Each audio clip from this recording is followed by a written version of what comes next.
You're listening to the Options Insider Radio Network, the home of the Options Podcast. For more quality options programs, visit theoptionsinsider.com or search for Options Insider Radio Network in your podcast provider of choice. Listeners can also access all of our programming through our mobile app available in the iTunes and Google Play stores. Select programs are also available via live stream at mixlr.com/options-insider. That's mixlr.com/options-insider. Don't forget to follow along with your favorite programs and submit your own questions for the hosts at twitter.com/options, stocktwits.com/options, facebook.com/theoptionsinsider, or via questions at theoptionsinsider.com.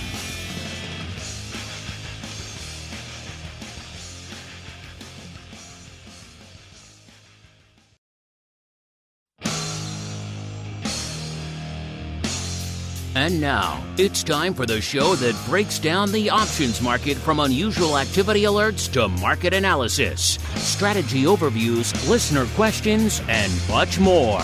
If it involves puts and calls, then our all-star panel will break it down.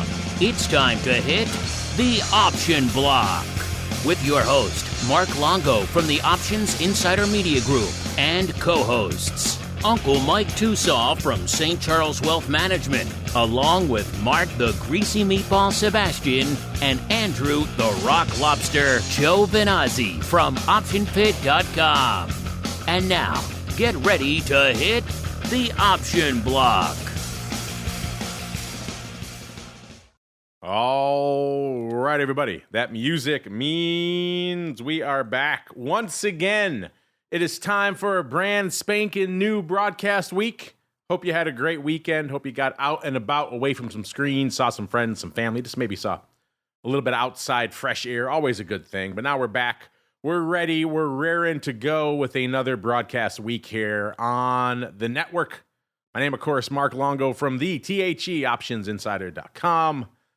And again, if you haven't been there in a little bit, a lot of great content coming out there throughout the day, including a lot of you love the most actives. It's worth a visit there at least a couple of times a day just for that. Then, of course, access to all of our shows here on the network. If you like that, anything else we do here on the network, make sure if you're listening on the content side, throw a like, a star, a comment. All that stuff does help new people continue to discover the fun that is the network out there. And if you want more fun, just gave away the February Pro Trading Crate back on VolViews on Friday. That was pretty fun. So I haven't done it on VolViews too often. Like to mix it up. Like to spread the Pro Trading Crate love throughout the shows here on the network, so it can't just be monopolized by one. So congratulations. I think it was Chi-Town Indy who won it last month, so congratulations to you. Welcome to all the new folks who've joined us over the past couple of weeks out there. Love to see all the new names and faces in there. TheOptionsInsider.com/pro is the place to go to learn more about all the fun you're missing out on if you're not hanging out over there. But now, listeners, as I mentioned, it is time to commence our broadcast week. You know we do it in fun and high style. So I'm going to introduce my compatriots now, give them time to get their hands on their buzzers. First, we are joined this week by the uncleist of Mike's, easy for me to say, by the uncleist of Mike's, Mr. Uncle Mike TOSAW from St. Charles Wealth Management, as well as by the returning Rock Lobster, a.k.a. Mr. Andrew Giovinazzi from OptionPit.com. And now we have migrated this segment away from strictly focused on 80s wrestling. So it has been a more competitive contest because we have the Rock Lobster joining us. That said, well, I'll get to it in a second. First, let's fire up the music. Producer, here we go. All right. A little bit of 80s wrestling music. Now, I said at the top of the segment here, we have migrated away from an 80s wrestling segment, except for this week.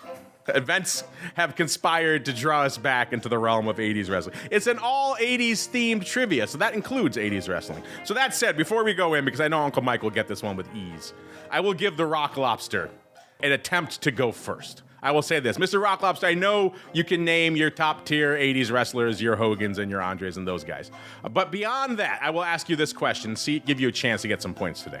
When a wrestler comes out, sometimes someone, this is just for Andrew now, so Uncle Mike, sit on your buzzer. sometimes when a wrestler would come out, he would be accompanied by someone. What is that role called? What is that position called in the wrestling world? You have a wrestler and they're what? A second? What is it? What is it? A duel? Pistols at dawn? He's my second. He checks my gun. That's the only thing I could think of. Clearly, I was mistaken.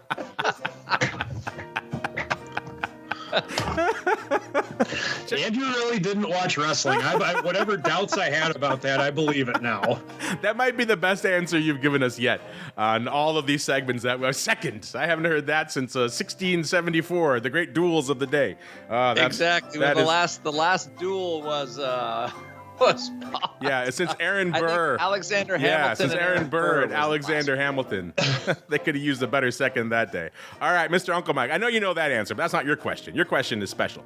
It's a bit of a sad one. Of course, the 80s wrestling world, it's been beset by tragedy almost from the beginning. A good number of these guys did not even survive the 80s, let alone survive the 90s, survive all the way through till today.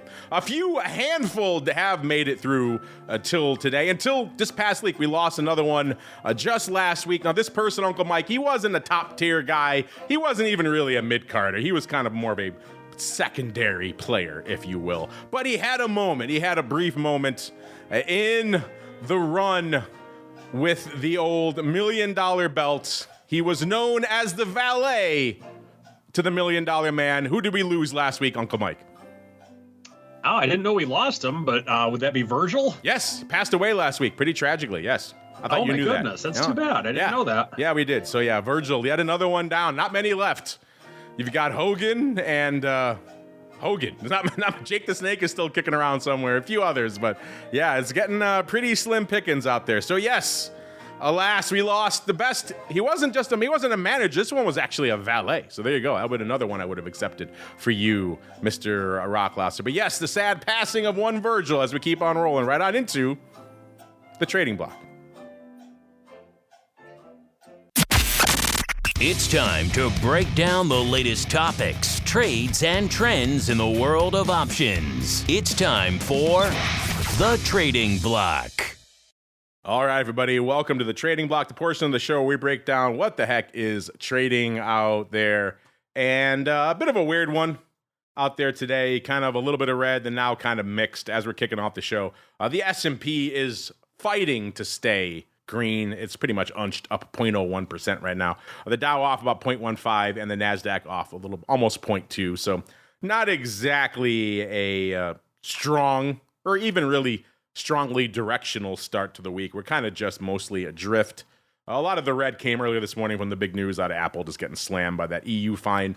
They're coming for Apple today quite aggressively, off nearly 6 handles, a little over 3%. And Andrew, I was tweeting Andrew about it, but yeah, Brian and I were just talking on Options Oddities. He was going on and on about that $7 straddle in Apple, 7 3/4, and whether we should buy it or not. We actually did a poll about it, and lo and behold, they're off nearly $6 already today. So that 1 month straddle looking pretty good right now in Apple that we were talking about. Everything else looking kind of unched. VIX at about 1340 when we kicked off the show, down about 1/10 of a point.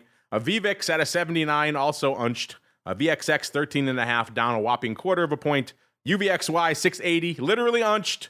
SVIX 41.25, up a whopping 1/4 of a point. And UVIX 9 3/4, down about 1/4 of a point. So all of that a long way around is saying not a heck of a lot kicking things off outside of the Apple news. Mr. Uncle Mike, if you have any enduring memories before we start of one valet Virgil, I heard he had some rough times towards the end. Very ill, obviously, and also desperate for money, having a lot of issues in his life. So another sad end to an 80s wrestler. But if you have any thoughts about his run with the $1 Million Man, probably the highlight of his career there. And then B, was catching your eye in the market, sir. Well, not many people know this, but he actually changed his name in the WCW and became Vincent. Yes. At WCW. Yes, he did. I learned that just recently after he died. They showed a clip of his, and they showed him coming out as Vincent. Once again, bodyguard to Ted DiBiase. It was good. I mean, it's some of the name changes always fascinated me because I like how the 1 2 3 kid couldn't be the 1 2 3 kid anymore, so they just added up the numbers and called him 6. That was another one of my favorite name changes that existed back in that era. But very sad. on the passing of Virgil. He definitely made the character of the $1 Million Man what it was in a lot of ways. He was very much the Robin to his Batman, or whatever way with which you want to look at it. It was definitely something that it was sad to. It's very sad to hear about it. And this is the first time that I've actually have heard about this, so haven't really had a chance to digest it as of yet. But Virgil, rest in peace. You were a big part of the '80s wrestling scene on things. Yeah, the big story of the day from what's lighting up my tape is Apple. I got this red on the screen right now, and it's at the top of the page because it's in alphabetical order, and it's Apple. You don't see that very often. Apple down over 3% on the day. So that's something with which it's I don't see how it's possible for the market to be up at all. But somehow we actually are slightly up on the day as I look at my screen right now with the S&P. And so with Apple, it's kind of one of those things to where it's such a big part of everything that that's something that can be dragging down the market in some ways. But ironically, if you look at XLK, the technology sector, we actually are up on the day slightly in XLK, the technology ETF, I should say.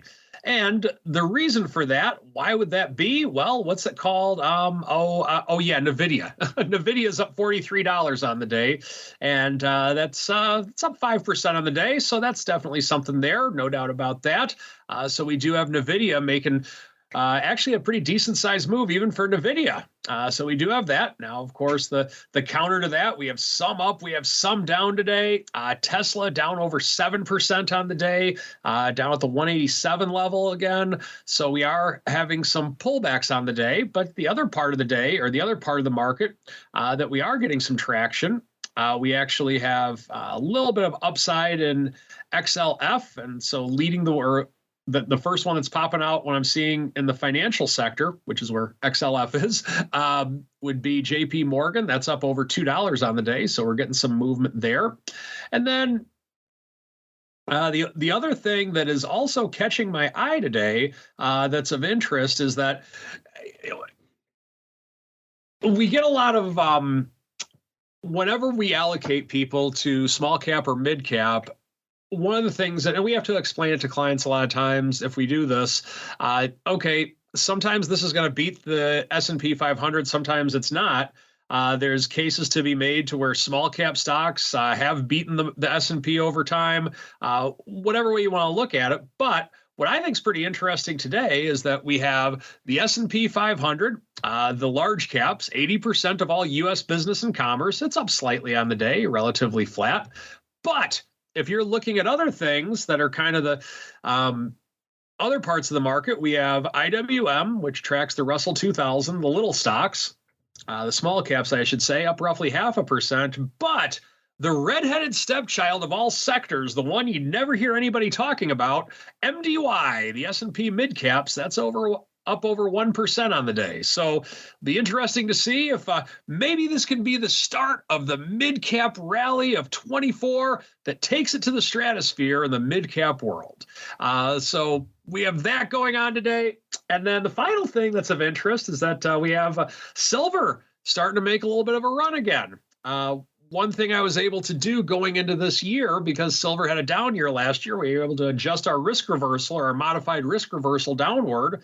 And so after 22, we actually get some we will get the full upside with silver. We have hedges set aside 8 ways from Sunday on the thing. But after 22, it's all upside for us in our silver position. So very excited about that. Silver's kind of like a thief in the night. It'll bore you to death for, I think I said 5 years back in 2015, 10 years in 2020. So now I'm going to say almost 15 years, silver will bore you to death. But then at some point in time, it comes like a thief in the night and it'll all of a sudden be at $50. So that's my hope anyway. But if not, we're prepared for it nonetheless. So that is what I am seeing in today's marketplace. Funny you mentioned the S&P mid-caps. We have talked about those before on TWIFO. They pop up on our movers and shakers every now and then. Obviously not really a hot options commodity, so we don't really dig into it too often, but it does move quite a bit. So maybe this is the year. You're right. Maybe It's the year for everyone to get hyped about mid caps. Let's go out now to the shores of Maine. Mr. Rock Lobster, if I have ever challenged to a duel, you can be my second. How does that sound? So what do they actually call the guy that goes out with a wrestler?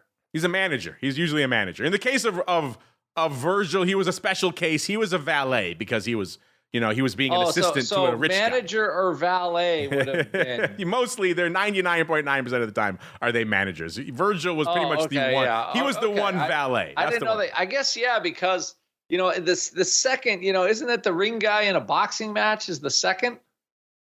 Or is he the corner guy? They have corner men in boxing. Yes. Yeah. You can call them all seconds if you like. Clearly, I have to say I have really never watched. I don't think you did bring a good chuckle to me with that one, so I thank you for that. This after all, this is education and entertainment here on the Options Insider Radio Network. So I'm glad that I could be of service in that regard. Yeah, I mean, WWE has sports entertainment. Why don't we call it option entertainment? There we go. It's the old. I'm ready about that, Longo, just to make a channel, man. Let's start doing video. There we go. That'll really drive all the folks in. Yes, exactly. That'll scare everybody. They want to stare at the Rock Lobster all day long. Yeah. I think the fact that we're just the voice adds to the mystery of the whole thing. Adds to the allure. Adds to the allure, sir. Yes.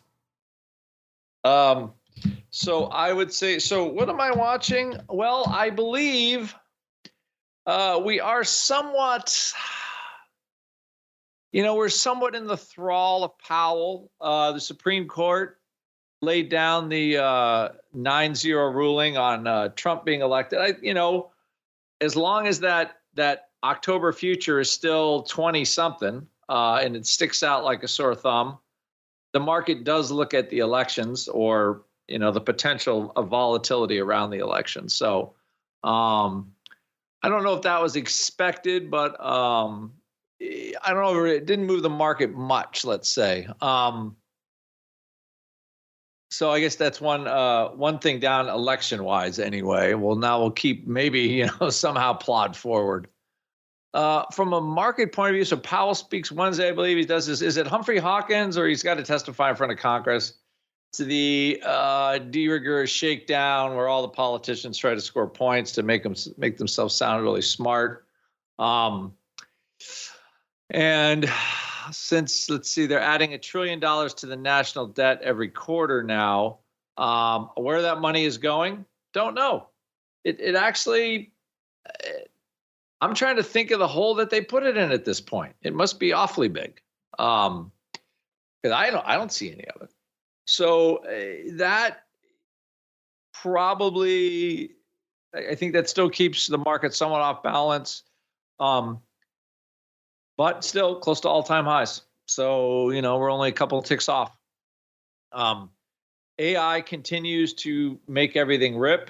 When do people stop buying it? I have absolutely no idea, but I have managed to not get in the way of it. The only thing I will say is like a pretty serious changing of the guard. Tesla is off today, I guess, on Chinese sales, really strong competition from China. And Apple continues to kind of grind lower, Apple and Google. And is AI going to replace Google? I don't know. Well, Google obviously should benefit, right? But maybe that will bring in more competitors for Google. Apple lost the EU is always fighting American big tech. Like Europeans haven't come up with a big tech company in like forever, basically. When was the last one? I don't know. I don't see them. But they keep finding the American ones. I guess it makes them feel good. But Apple's down. Oh man, I closed my put spreads last week too. That would have made some money. But when you look at it, it's like, while Apple will undoubtedly benefit from AI, I don't, it's hard to see how Apple is going to create the AI growth engine. I don't see how that happens, but it could. But right now, the market is definitely, it's down a solid 25 points from the top. So that is a good 10% from a couple months ago. I think what it peaked in November. So, I think market leadership is now moving to NVIDIA. So I think now, the chip sector is kind of, everybody's like, oh, wait a minute, you're going to need like infinite amount of these things to do all this stuff. So you're seeing like, a changing of the guard. I wrote about it last week in Option Pit. When you see ARK K outperforming Apple by a substantial amount over a 3-month period of time, something's not right. So, maybe it's just time for Apple. Again, this multiple compression in Apple can certainly happen. Can it go from a 30 PE to a 20 PE and still be a great company? Sure, but maybe the 30 PE gets a little heavy at the $3 trillion level. So I think right now, we're in kind of this, when you have kind of rotating leadership, maybe money's starting to go to some other places that they think, are going to grow out of the I wouldn't say the recession, but sort of you would start to see some more earnings gains out of other companies just besides the Magnificent Seven. The money's going to have to leave those bigger stocks and to go and, and start to go into the other stocks as people are sitting on substantial gains in those. So I think it feels like sector rotation. It's a Monday, so the weekend effect, the VIX is up a little bit, but you're not going to see I would say a VIX collapse until after the Fed testimony Wednesday. And then we could actually see like what I would guess would probably be the low print for the week, or the March cycle probably comes if Powell says all the nice stuff, because I don't see how rates go down before June, and I don't think they come down this year because of government spending. So, but that would probably ease volatility somewhat, because now we have a kind of lack of news, lack of everything. The election's kind of, and it seems like we got just the same two candidates we had 4 years ago, which is hard to believe, but that's what we got. And we keep plodding on. So I think plodding on means vol lower, market probably higher, but maybe, like I said, the old school, phones, social media, all that, although Meta still is kind of flying. But other than that, I think semiconductors, it feels like no top with those. And I'm happy just to ride them. I'm not adding any more semi stuff to what I got, but it's fun watching it go up, I guess. And I think that's where we are. Until there's a reason to sell it, or people, don't think the potential is there. I'm just waiting for NVIDIA to go to 1,000, just because it's so close, and it's almost too deliciously close not to get there. At this point, it's only $134 away. For NVIDIA, that's nothing. So anyway, I guess we're waiting for Jensen to sell some stock, and then we'll then he could probably just sell a little bit of his holdings, and maybe $1 billion worth is nothing for him at this point. His holdings are probably worth $100 billion at this point. So he has to sell something so he can go buy some. He can be like all the other guys and buy some farmland in the middle of the country. But anyway, but at this point, what stops chips from ever winding higher? I guess they pull back at some point, but it just hasn't happened yet. It has not indeed, and doesn't seem to be happening today. Spoiler for our most actives in a little bit, listeners. But first, let's kick things off as we are wont to do out in the land of the major indices. Let's go out to VIX land first. Is VIX lighting up the tape today? The answer is no. Is it completely asleep at the wheel today either? The answer is also no. It's kind of in the middle of the road. In fact, it's right around halfway to its ADV, so it's pretty much lining up with expectations. Right around 340,000 contracts on the tape right now. The ADV, a 715 out there right now, listeners. So again, pretty much close to hanging out there. Oh, looks like our friends are back once again.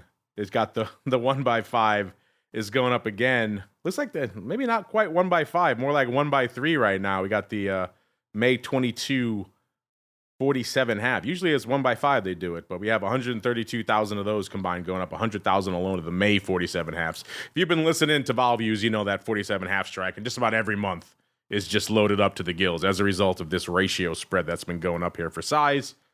Going up again today. Apparently, they could be rolling, taking one off, though. I'll have to go look and see it. They probably were open on May already. I'll have to go look and see to find out. But that is where 130,000 of the 340,000 contracts are going up there. Without that, probably would be a pretty sleepy day. SPY was looking surprisingly sleepy as of a few minutes ago. Let's see if it's kicked into higher gear a little bit. It was at 3.6 million a few minutes ago. Now it's at 3.83.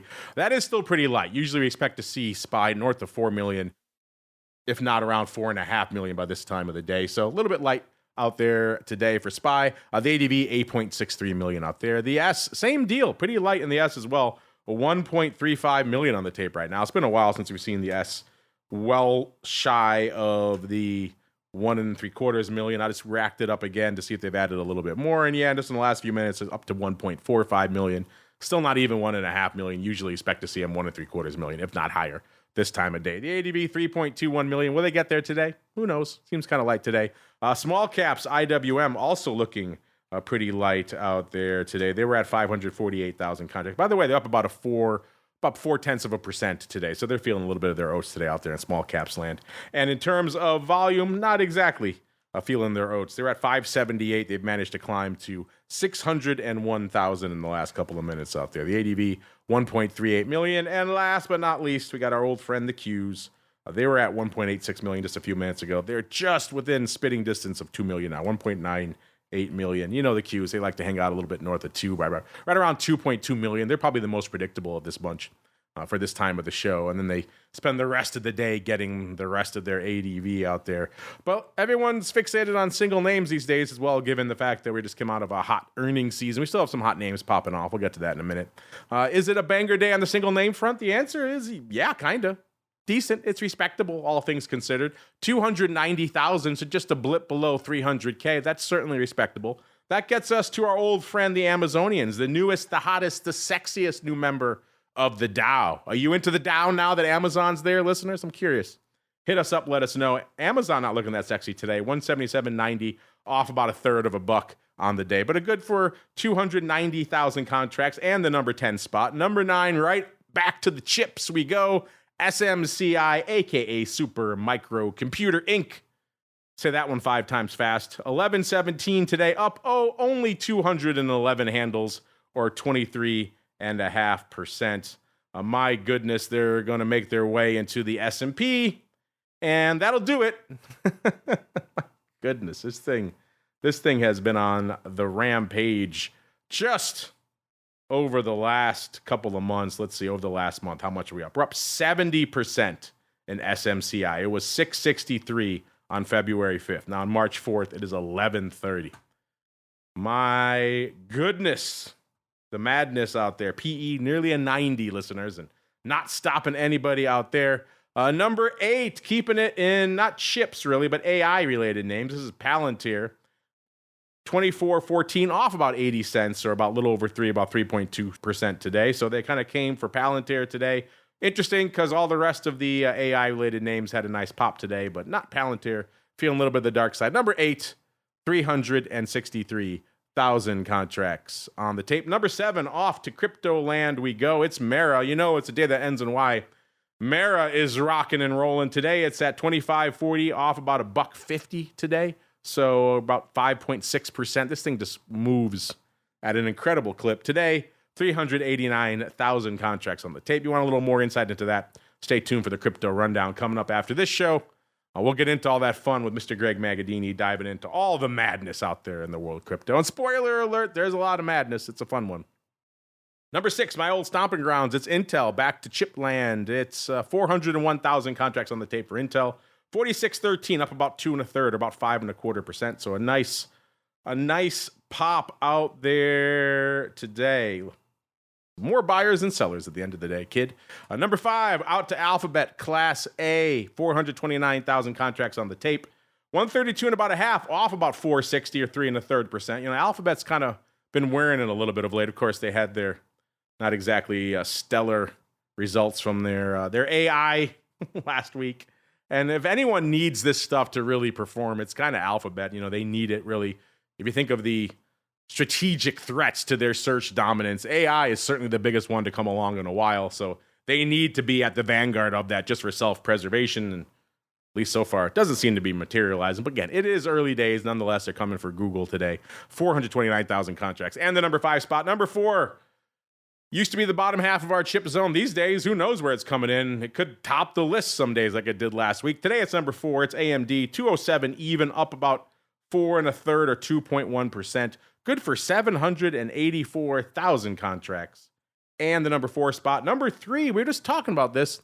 It's the fruit company. All it takes for Apple to be, dare I say it, relevant again from an options perspective and make it even into the top 3 is only a $2 billion euro fine and a little over 3% sell-off, trading right around 174 right now. That's all it takes to catapult them from the bottom half of our top 10 back into the top half again. 1.05 million. Haven't seen an M handle on Apple in a while, but doing it today, not exactly for the best reasons for all the Apple bulls out there, but nonetheless, looking at like some decent volume today. A far cry from their 52-week high of just a tick below 200. They're well below that now. Interesting stuff out there. Number 2, Uncle Mike just talked about them. They're going XDiv. It's NVIDIA. They're lighting the tape up again.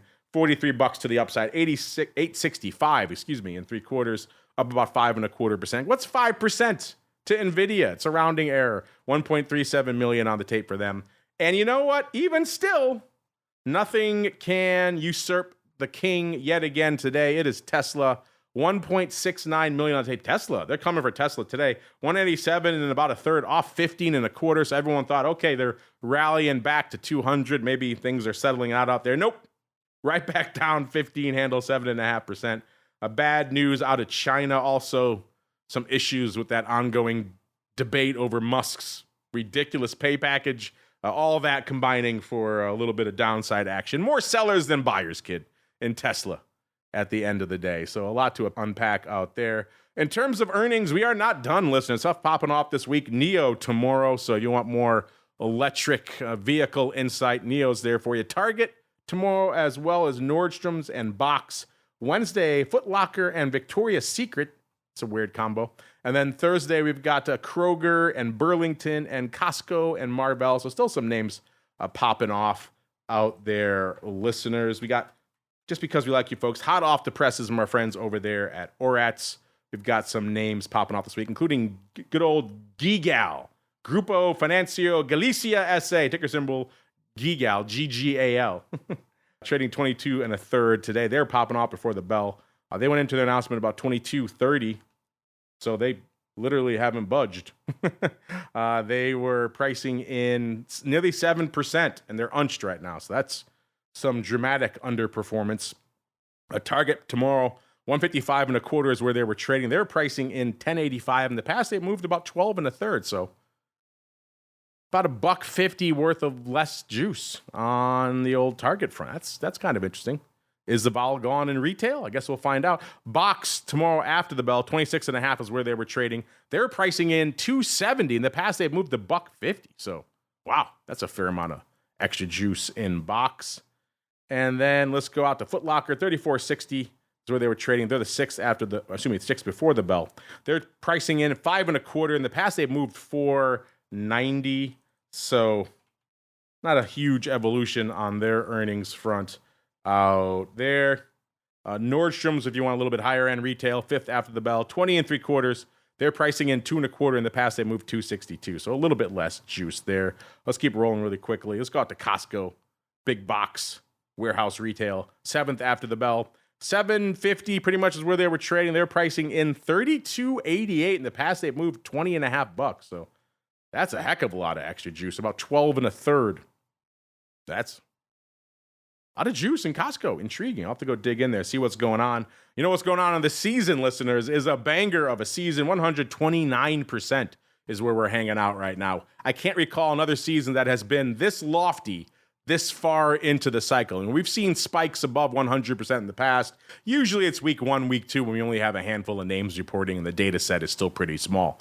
This long into the season with 862 names reporting, hanging out at 129%, I cannot recall seeing that before. Listen, we've been doing this for a little while, so that is impressive. You want to see that for yourselves, theoptionsinsider.com is the place to go. Click on the Options News and Articles tab to begin your journey to the dark side. As we continue our journey into the wild side, right on into the odd block.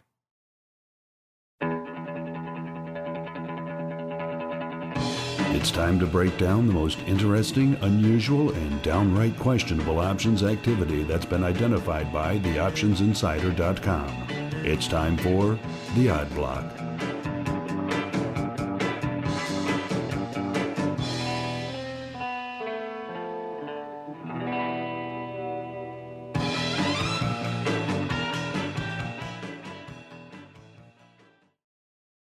All right, everybody, let's do it. Let's get weird. Let's get wild. Mr. Rock Lobster, it's been a while since we talked about our first name here. Good old AIG. You remember this one? It's been a while, sir. Yes, it has. A long time. Yeah. Like 14 years. Something like that. It's been quite a while. Let's see what's going on in AIG to catch our eye of Sauron's attention today, listeners. AIG, you know the ticker. It's just AIG. 73, pretty much even, up about $0.25 today. So not exactly a banger day for AIG. On the year, let's see. What have they been up to, listeners? A pretty decent year for them. A year ago, they were trading $60, pretty much even. They came for it during the whole contagion fear, of course, for obvious reasons. Sold it off to about $47. Actually, 45.5 was about the low. And then ever since then, it's been pretty much straight up. So that 45.5 up to the high pretty much coming today, $73.44, right at the high right now. So yeah, it's been pretty much straight up ever since then. A pretty good year for AIG, up about 21% exactly from a year ago. So Mr. Rock Lobster, it seems like somebody has forgotten about the whole 2008 debacle, and they're just diving right back in saying, give me some of that tasty, tasty upside in AIG that came in and scooped 9,009 of the April 80s, 8 O's. So almost exactly 7 handles out of the money, listeners. They paid 40 cents, so a little bit off the offer. The stock at the time was 72 3/4, so they got a little bit of a move in the stock. So I know the Rock Lobster will like that. There are no earnings in this. The earnings are shortly after expiration. They're on May 2nd, so they don't get any earnings in these calls. But they obviously liked this trade because they came back in and did it again and again to the tune of about 21,000 total on the day. Mr. Rock Lobster, what are your thoughts on this upside call palooza in your new favorite, old favorite, AIG? You know what? I have to say, it is not an unreasonable purchase, although it is, I mean, unreasonable, I guess, is a, let's see, I don't know if that's the right term. So it is sitting outside of the straddle expected move. So the straddle's like 450, 475. And these are sitting like $2 outside of that. So I don't know what this person expects that's going to happen in AIG. All I know is they're expecting something, you know, like earth-shattering, basically. Like, that's the only way I see these calls pay. I mean, you know, what makes, I mean, when was the last time that move has moved $7 in a month, that stock? Last month. Okay. So last month, so if you go from middle of January, it was 67.94 and it's trading 73.08, which I could only describe as a power move. So it'd have to do what it did in 2 months in basically 6 weeks. So, I mean, I'm not going to say it can't happen, but, you know, considering the market move we've had at the beginning of the year, you would have to have something pretty extraordinary. So since mid-December, the stock has moved $8. So essentially, you would need to move, $4 or $5 for those calls to make some, any kind of money, maybe double in value. So it's possible, but you would need to see a move, on par with what we've had the last 3 months in a couple of weeks. So that's kind of, I'm not saying it can't happen. I just think it is definitely not a path of least resistance right now. What you're saying is it can't happen. It literally cannot be done. This is fool's gold. So that's what you're saying. I mean, I could be stronger with my words, but I don't think after trading for 34 years, can't happen is not something I use anymore. No, especially in the last couple of years. That's been ripped from all of our vocabulary. Yeah, can't happen. There's no way you could trade and say there's no way that's can happen. You just wait till tomorrow. Like at this point, tomorrow anything can happen. So I think if you trade with that in mind, you might survive a little longer. So just when you say there's no way that's going to happen, like sure enough, I mean it's like 5,000 SPX. Right now, I can't even imagine what the news would have to be to get the SPX to drop 130 points at this point. I'm sure it can happen. Of course it can happen, but dang, if I can believe what it would take to actually make the market move down and for VIX to stay over 18 for over 16 for more than 2 days. I don't know what it is, but it ain't happening today. That it is not. What is happening, though, are some puts, apparently, in our old friend Patterson UTI Energy Inc., ticker symbol P10, PTEN, trading $11.80 today, up about a nickel today. So not exactly a banger day out here for P10. Let's see, a year ago, they were actually at about almost a little over $15, $15.12. So they're off about 3 1/3 or about 22%. So been a bit of a rough year, but that doesn't tell the whole story. They sold off to their low for the year pretty quickly. By May, they got to 970. That was their low for the year. Then they rallied again to their high for the year shortly thereafter. On August and then September, both times they touched $16. They hit $16.18 in September. So they had a nice summer. And then right back down again to $9.89 again. So right back near to the lows again in beginning of January before rallying now to where they are right around $11.80. So they're off 22% net on the year, but they've made a few goes, including being green on the year for most of the summer out there. So intriguing stuff out there. What did we find out there today? A pretty sizable one, Mr. Rock Lobster. Somebody coming in this morning looks like, and probably selling about 34,210 of the April 10 puts, getting 14 cents for those. It's about a 46 vol. The stock was pretty much exactly here, $11.79. It hasn't budged since this trade went up. The market was about a dime at 20. So, I mean, it is possible. We had the Flow Master on here last week. He talked about a customer who found a firm that was willing to facilitate them, and so they effectively sold their calls on the offer. It happens. This could have easily been, a sale at a much better price here, or they could have actually bought them at a discount. All things are possible in this market, especially for a trade of this size. But one of those things that looks like a duck and quacks like a duck. It's probably a duck. There are earnings, but they are after this announcement. They are on May 1st. So once again, not drawing your line in the sand through the earnings announcement. Probably a smart decision. But Mr. Rock Lobster, what do you think about this one? Pretty sizable line in the sand, it seems like, in your favorite P10. I was looking at, I follow this guy on Twitter, Dan Pickering. He's a oil and gas analyst.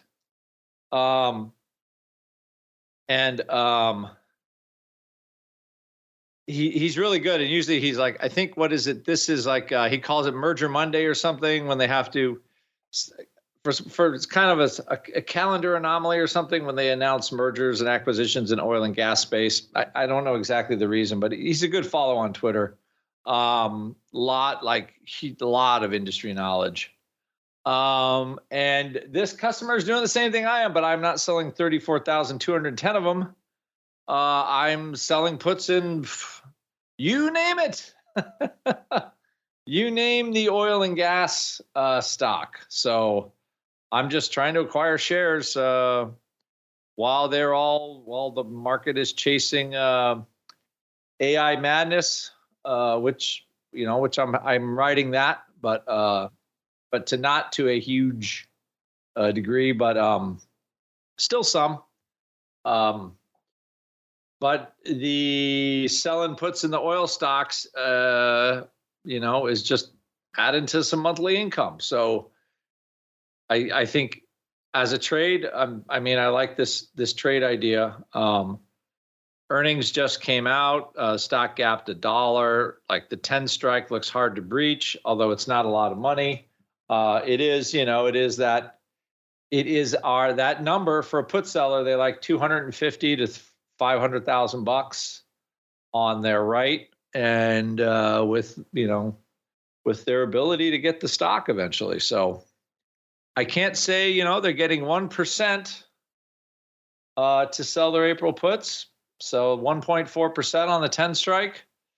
I mean, it's not sexy, but if you're in a business that needs cash flow every month, or you buy some stock, it's for a disciplined seller, it could work. And I think the oil and gas industry for this type of play, although selling puts in NVDA feels super sexy. You sell an $18 put, and then 3 days later it's $4.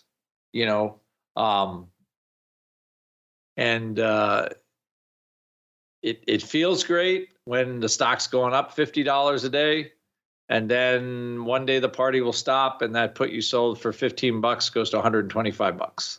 So I would just caution everybody that is on that train, enjoy the train, but eventually the train will stop running.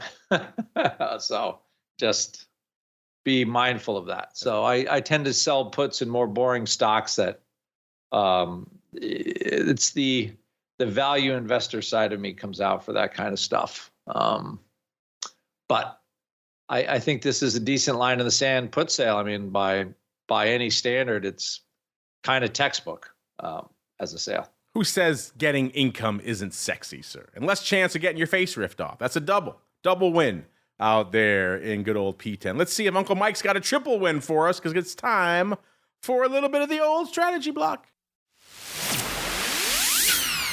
It's time to dispense options, wit, wisdom, and education. It's time for the strategy block. All right, everybody, welcome to the strategy block. And as luck would have it, a little birdie just told me that Uncle Mike plans to spend his segment this week talking about just blasting away at all those juicy puts out there in NVIDIA. Mr. Uncle Mike, have at it, sir. Well, what I do want to do is I'm going to bring back something that I used to talk about on the show quite a bit, but I haven't talked about in a while, a collar on Apple. Does that ring a bell to you at all, Mark? What is it, 2010? What's going on? So, all right. So we have a variety of different things we're doing with Apple. In some cases, we have covered calls on. In some cases, we're just holding it. And in one case, I shouldn't say one case, it's definitely more than 100 shares, but we are doing a collar on it. And so what we did was in this instance, a couple months ago, probably about a month ago, Apple's getting a little bit long in the tooth. So what we had decided to do was buy a 170 put and sell a 220 covered call. And we went out to July to do it. And by doing that, we actually got a 11-cent credit for doing that. Not necessarily what we were looking to do, but with Apple at the levels with which it was at in this one specific client's instance, it made sense to do it because of the amount of exposure that Apple actually had to his account. Now, of course, Apple, and at the time I believe Apple was in the mid to upper 190s, if I remember correctly. But as everyone knows right now, Apple is definitely down from its highs. It's not knocking on the door of 200 as of right now. And so what's happening, the value of the put is going higher and the value of the call is going lower. And so we can get out of this trade right now, or the collar, not the stock, but the stock, because we bought it a long, long time ago, we could get out of that for a profit. But from the time we put on this long put and short call, no question about it, we can get out of that for a profit. But I still don't feel comfortable having no hedge in Apple till July in this specific instance because of the amount of exposure we have in this one account. So a couple of things with which I'm looking at. Number one, will Apple snap back to the 220 level by July? I really don't think it will. So there could be some adjustments to make, but in reality, if I don't take off the 220 call and Apple does go above 220 by July, it's not exactly the worst thing in the world. But let's look at this objectively. We got into this trade. The 170 put was trading at 287. The 220 call was at $2.98. Once again, I'm not trying to specifically pitch a strike or a stock or anything like that. I'm just doing this for educational purposes, and I don't even know what move I may or may not make with this. I just see Apple today. When it has a move like this, I have to look at it, which I plan to later this afternoon. So right now, the 170 put is trading at $6.45, and the 220 call is trading at 56 cents. So initially, we got a 11-cent credit for taking on this trade. If we were to get out of it today, we could get a $5.90 credit. Heck of a deal. We actually made some money on the way down with this. Now, of course, we lost more on the Apple holdings itself, but it's a longer-term holding, so that's just the way it goes. So what are some things with which we could do with this? Well, a couple of things with which I'm looking at, and I've done this before, is let's say that we want to stay out at the same expiration month. I can actually buy back that short call. If I want to stay in July, I can buy back that short call for, in this case, let me look here, 56 cents.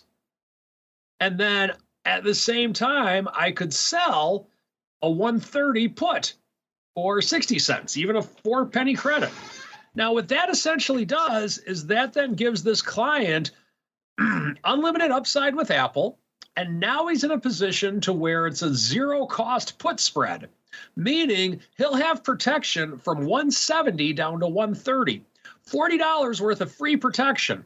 Now, granted, he took on the obligation of the covered call initially, but if you're looking at this trade from start to finish, he's then at a point to where he has no upside limitations, and he has a $40 cushion to the downside should something even worse happen to Apple.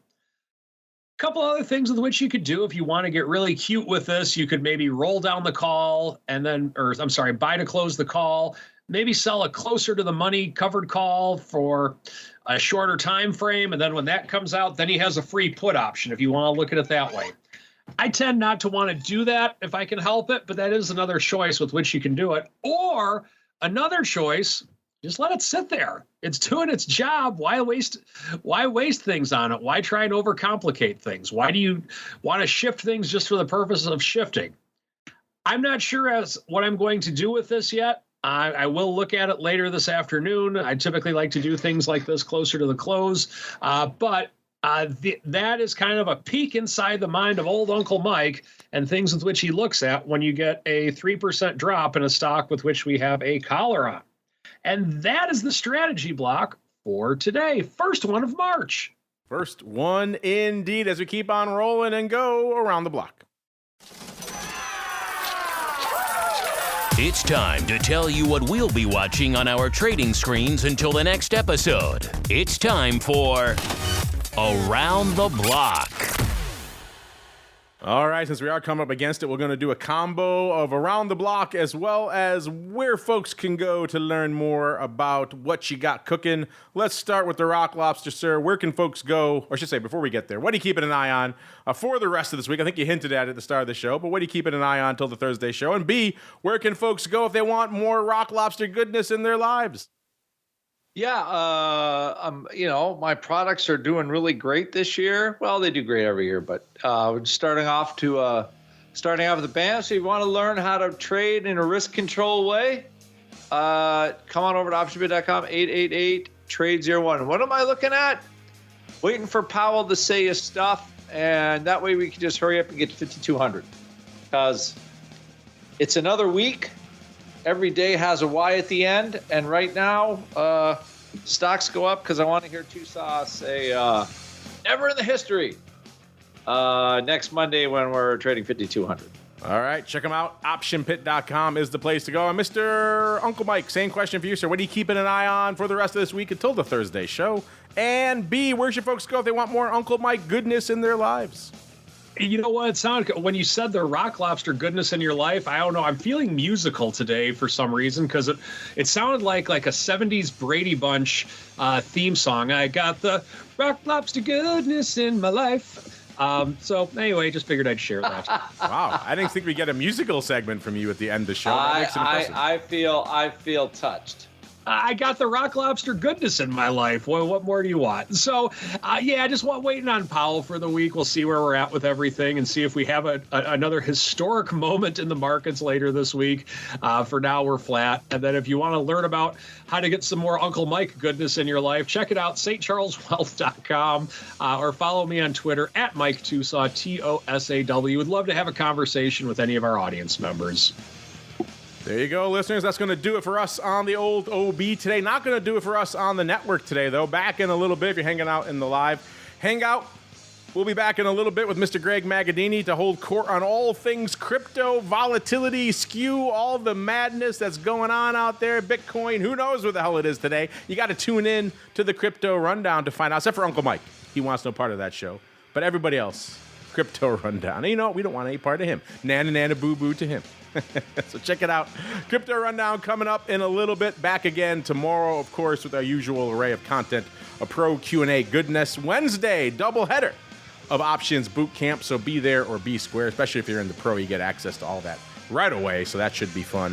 Thursday, of course, back again for episode 2 of our bi-weekly option block extravaganza. We'll see you then.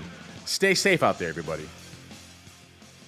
You're listening to the Options Insider Radio Network, the home of the Options Podcast. For more quality options programs, visit theoptionsinsider.com or search for Options Insider Radio Network in your podcast provider of choice. Listeners can also access all of our programming through our mobile app available in the iTunes and Google Play stores. Select programs are also available via live stream at mixlr.com/options-insider.